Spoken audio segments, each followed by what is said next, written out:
All right. Welcome everyone to our first day, our first week of a year-long journey that we have lovingly started calling the movement. I'm your host. My name is Zoe Levine. I'm the founder of the Thriving Body and the Rise Collective. And you'll hear more about me over the next year, over the next weeks and months in this year. So I'm not going to say much more than that, but just for now, know that I am a movement educator, and my passion is helping people get out of pain and getting out of limitations of movement and back into life's greatest adventures. So welcome to the movement.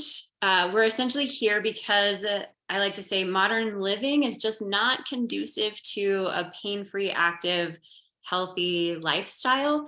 And so in my practice, on the daily, I see people, and I've been doing this for decades at this point, I see people with all kinds of aches and pains that we typically like to blame on aging or sleeping funny, all that joint pain and tension issues like low back pain, neck and shoulder tension, hip pain, tight hip flexors, tight IT band, bad knees, painful feet. Have I missed something that you're dealing with?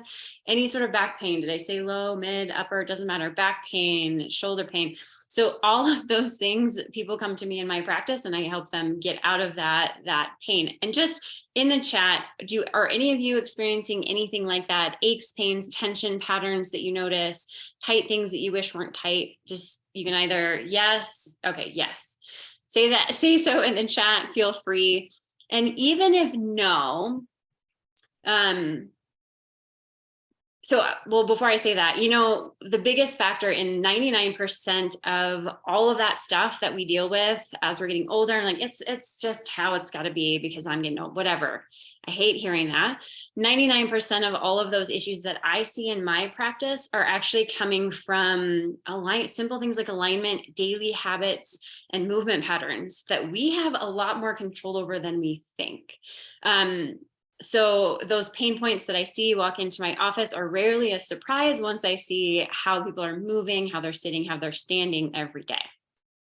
So whether you are super active or maybe you're worried about being too sedentary at work or at home, this movement is still for you. So all of it is for you. It's the kind of work that will support all bodies to move better and feel better for the long haul, no matter what else you decide to do with it. So these are all tools you can use outside of what we do here. And there are so many other benefits to the work that we're doing. I'm very much looking forward to getting all sorts of emails from you all in the coming months, telling me about reduced aches and pains, improved abilities in your favorite activities, increased mobility, like, hey, look what I can do. I've got more range of motion, stress reduction, improved or more easeful alignment. A lot of people are kind of always struggling to find a decent alignment that serves them. And even improved focus and productivity at work, at home, with whatever you want to do. My goal for each of these 20-minute sessions is that you not only walk away feeling a little or a lot different than when we started, but that you also leave with a new understanding of your body and a new easy habit that you will add to your bag of tricks. And we'll keep kind of collecting these super simple, easy things along our journey together. All right, so I want to get to our bodies for a moment. So whether you are sitting or standing, it does not matter. I want you just for a moment to close your eyes if you're comfortable doing so, and picture kind of your daily activities, and kind of picture and get a feel in your mind's eye of what it feels like, what positions your body gets in most often. And that could be whether it's sitting is a position your body kind of takes on, or if you're out in the field and more active, if there's repetitive movements that you experience all the time, reaching down to pick up something, carrying, loading, whatever it is, just kind of get in your mind and your body. What does that feel like? And picture it, feel it. And I'm going to say that this position or repetitive movement is like a cast we are putting on our bodies all the time. It's not just at work, most likely. Most of us are stuck in these cages or casts, like a broken arm cast most of the time, right? We kind of put our bodies in certain positions and we repeat over and over and over again. We don't always kind of break that open. We don't always bust out of those cages. So our bodies we used to have these bodies that moved in every which way, just about anything we wanted it to. Have any of you noticed that you don't have access to some of the things that you used to do? Whether it's like, I used to do a handstand or a cartwheel off the diving board, or I used to get up and down from the floor. I don't do that anymore because it's hard. I just want you to notice that we've kind of boxed ourselves in. Okay, it's part of this journey of unboxing. We'll do a little unboxing of you, of us. During our days. All right, so here's another activity. If you're not standing yet, please stand. And if you're comfortable, and I'm going to suggest that you start getting comfortable, can you slip, are you in a place in your work day or with a group that you could take your shoes off and be barefoot, or at least with stockinged feet, so it's just socks? If you could possibly take your shoes off, I really, really strongly encourage you to do so right now and come to standing. Kelly, I love your top. Thank you. The sleeves are amazing. So just stand on your own 2 feet. We're going to do a couple assessments here just to get a kind of where are we now and what is going on in our body. So with your arm, with eyes closed, again, standing on your own 2 feet, I want you to feel if it feels really weird to be barefoot, right? To be out of shoes can be their own kind of cage for your feet, for example. So notice if it feels kind of weird or uncomfortable to be barefoot and standing on the floor. Arms just dangling by your side. Try not to hold on to your own hands or hands on hips. Just let your arms dangle. Good. So notice how your feet feel on the floor. Notice if you feel more weight towards the fronts of your feet or towards the backs. Notice, eyes closed, see if you can feel in your mind's eye what your quads are doing. So those muscles in the fronts of your thighs, sometimes we're doing a lot of extra gripping to hold ourselves upright instead of just stacking in alignment.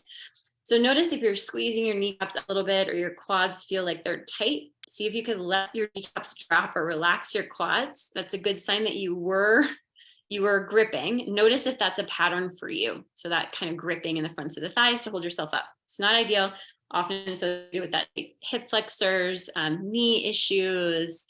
That'll go up the back as well, low back pain. And then notice related if you're gripping your butt cheeks together. So some of us do this little butt squeeze, stand upright. Just see if you feel like, could you relax your butt? Like don't squeeze your cheeks together. If they could relax, notice that you were squeezing them. Notice that that's a pattern, not ideal. That low back pain, the tight hip flexors, tight IT band, plantar fasciitis, like a lot of that stuff can come from a lot of that gripping, pelvic floor and core issues, all the things. So notice if that's something that you're doing. I also want you to notice, this is a harder one. I talk about it a lot, but it's like if you're sitting on your hamstring. So if you just notice that if at all, if you feel like your butt is kind of having a place to sit on the backs of your thighs, and just notice, and some of you might notice as my hips, if I look, my hips are kind of toward my toes instead of right over my ankles. So you could kind of look down the side of your hip and notice where you tend to hang out. My tight hip flexor folks, I just can't even stretch that, or my low back pain, that's what's going to be happening with you there. So notice if you got a little bit of that. And then notice if you tend to squeeze your shoulder blades back. A lot of us want to have this, like what we think is good posture, and we do a lot of squeezing the shoulder blades back. So notice if there's some squeezing that's going on. Just notice, no judgment. We're not fixing everything right now. We're just noticing. And then take a moment, notice where your breath is going. So sometimes you'll feel breath all the way down inside the pelvic bowl or in the low belly. Sometimes you feel breath ideally in that kidney space, kind of at your low ribs. Ideally, the ribs move a little bit when you breathe, but it's not only the ribs. So just notice, where does your breath go in standing when you take a breath? Is it only stuck in the chest? Is it only stuck in the belly? Can you feel your back body at all? Just notice, don't judge. Okay, you're gonna do this, still eyes closed. One more thing, eyes closed. You're gonna lift all 10 of your toes, but the balls of your feet are gonna stay on the floor. So just the toes lift. You take a breath, your eyes are still closed if you can stand it, and then let your toes relax back down to the floor. And then you can take another breath, lift the toes. When you're ready to exhale, you can drop your toes to the floor. And I want you to look for, is there a waver that you're getting front to back, right? Does your body kind of sway front to back as you lift and lower those toes? If you're getting that, that's a good sign, what I'll call your autopilot system that's supposed to support, protect, and stabilize your body. It's not working in an ideal fashion. We can get it better. Just notice if it's having a hard time knowing where your body is in space and being stable there. We'll work on all of that. Go ahead and open your eyes. One more quick assessment. Balance. How's your balance doing these days? Could you stand on one foot without the other leg touching, without your hands kind of on your body? You can find a focal spot, but just on one foot, no touching right together, just on one foot. And just could you stand there? Is that easy with your eyes open? Ideally, you could stand here for 30 seconds, a minute. I'm not gonna make you do it that long right now, but just notice if it's a little woo, right? Try the same thing on your other foot. And this is one of those things people talk about, longevity. If you can do this for a certain amount of time, I mean, even 10 seconds, you know, like your prospects for longevity statistically are much higher. But balance is important. Did you try the other side? Is it better? Is it worse? Are you trying to cheat all sorts of ways? Just notice, don't judge. Don't worry about it. Don't judge everybody. Don't judge your neighbors. So try this. So if you were okay with that one, try one foot, your eyes are open, focused, close your eyes. Can you last 10 seconds with your eyes closed?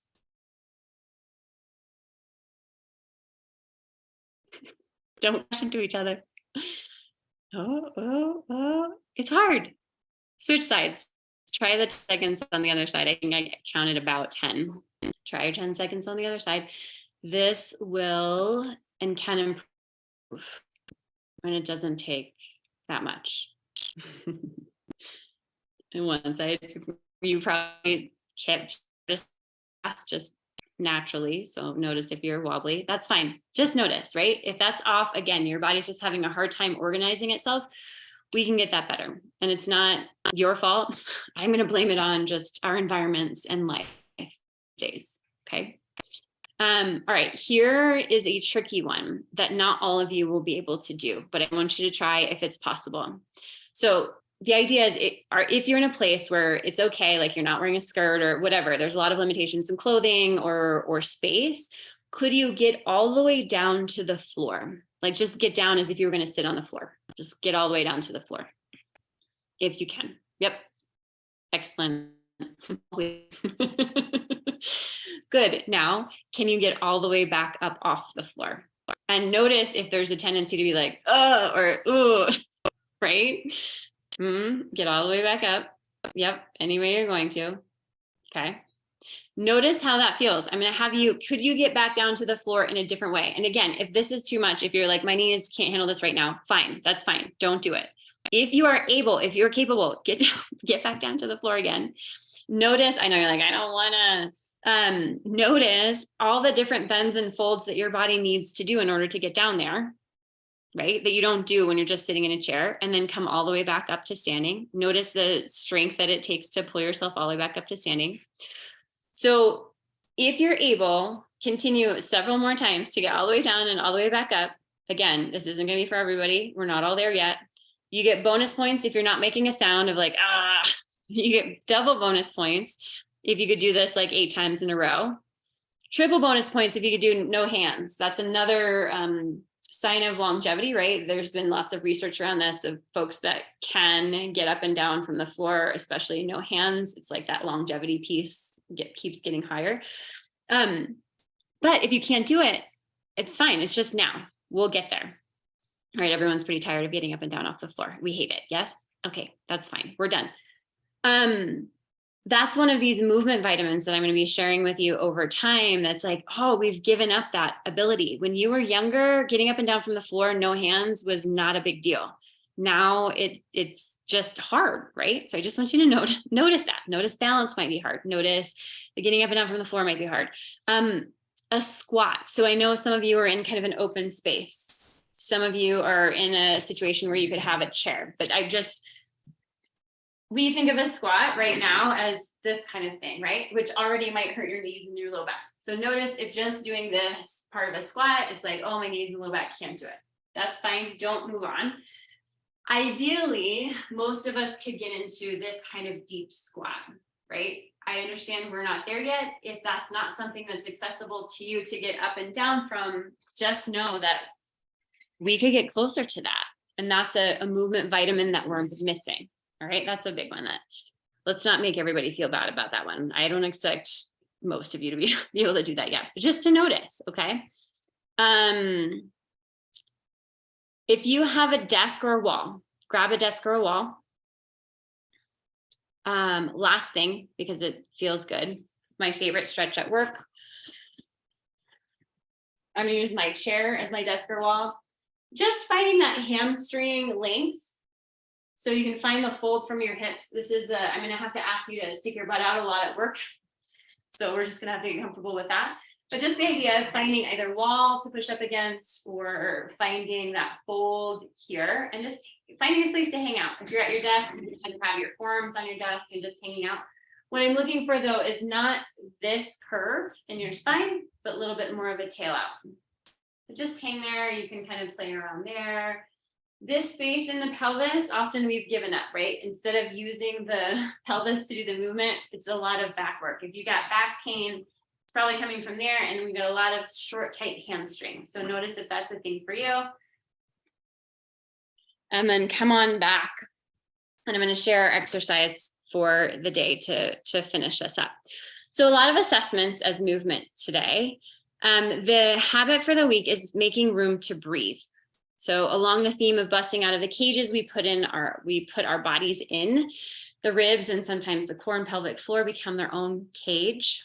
If your breath is on lockdown, that causes so many other major problems just about everywhere else in your body, not to mention stress.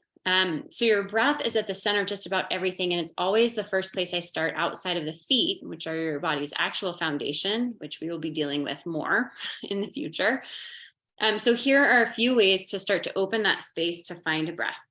First, I want you to notice, like we did before, where your breath is going. Take one hand to your chest, one hand to your belly. And just take a nice, easy breath. Ideally, both hands get movement. Notice if only one hand is getting movement. And then take your hands to that kidney space in the back. And see if you can let your chest drop a little bit and find some widening space, breathing into that kidney space in the back. Can you find it? Right, kind of opens up wide and draws back in. So that could be in of itself something to check in with. And if you have an area that's not moving, you can practice getting it moving. One thing, I'll give you one exercise to get the ribs moving and one exercise to get the belly moving. So let's do the belly first. Let's inhale a nice full breath. So you inhale into the belly, fill up the whole torso into the ribs without popping the chest forward. Think of your torso as a slinky. You're going to fill up all that space. After your inhale, you're going to exhale like you're blowing out candles. Keep blowing out your candles. The chest is going to drop, and then the rest of that air is going to come from the belly. Blowing the air out. It's going to tighten up. And then let your breath, let it all go. Let all that go to inhale. Just let it all fill up, up, up, up, up, up, up. Try it one more time. Exhale. Feel that belly connecting in to get all the air out. So that's a tightening. You want to make sure that belly lets go. Let the breath fill up the space. So the belly can drop out and kind of reset. Okay, last thing, little stretch for the ribs. Okay, it's not as far aside as you can go. Think of it more as a pulling up of the rib cage. So you have one hand to the side ribs if you can reach, and you're reaching up with the other. Make sure the front ribs are down a little bit so you're not popped out. Push them back and down. So we're feeling that widening in that space. Inhale to push the ribs open into your hands and reach higher. Exhale. You can imagine your diaphragm that's inside the rib cage lengthening upward on your exhale, and then in your inhale you can fill up your hand. Exhale, the diaphragm lengthens upward, upward, upward. So you're still reaching up as if you're pulling the inside of the diaphragm upward inside the ribs. Inhale. So it's not too far side.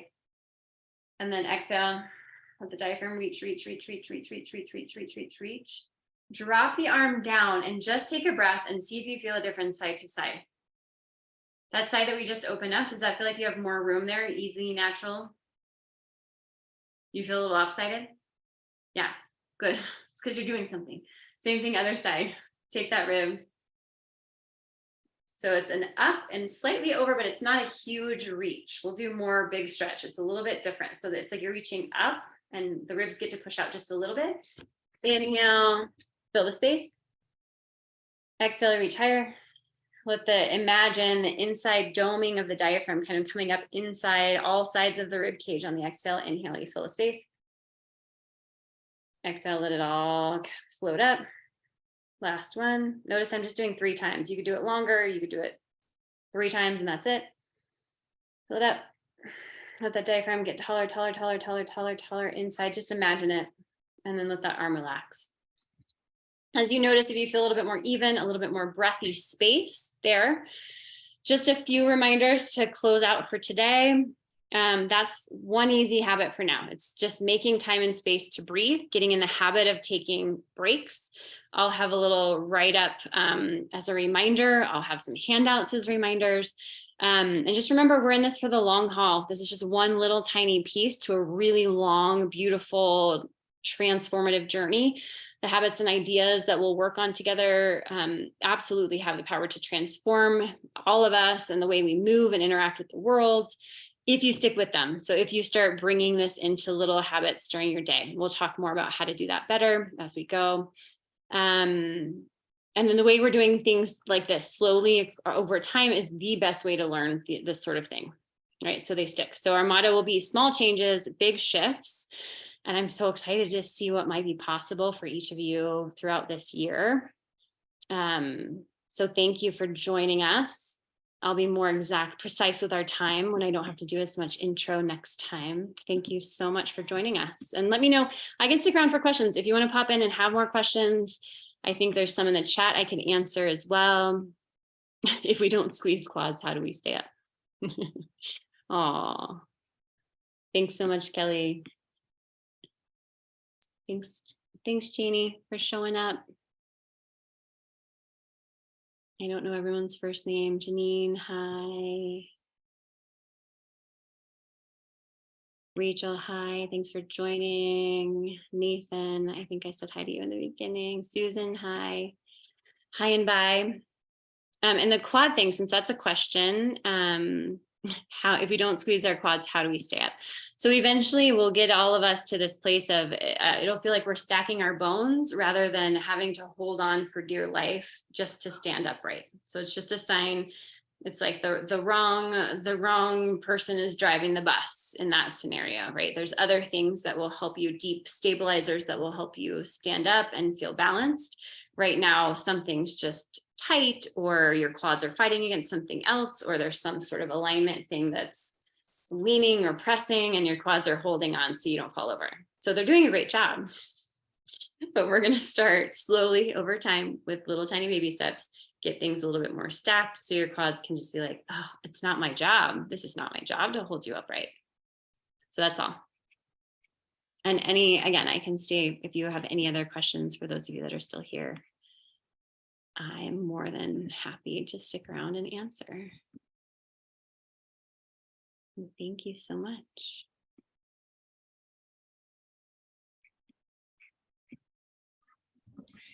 Thank you so much. I'm excited.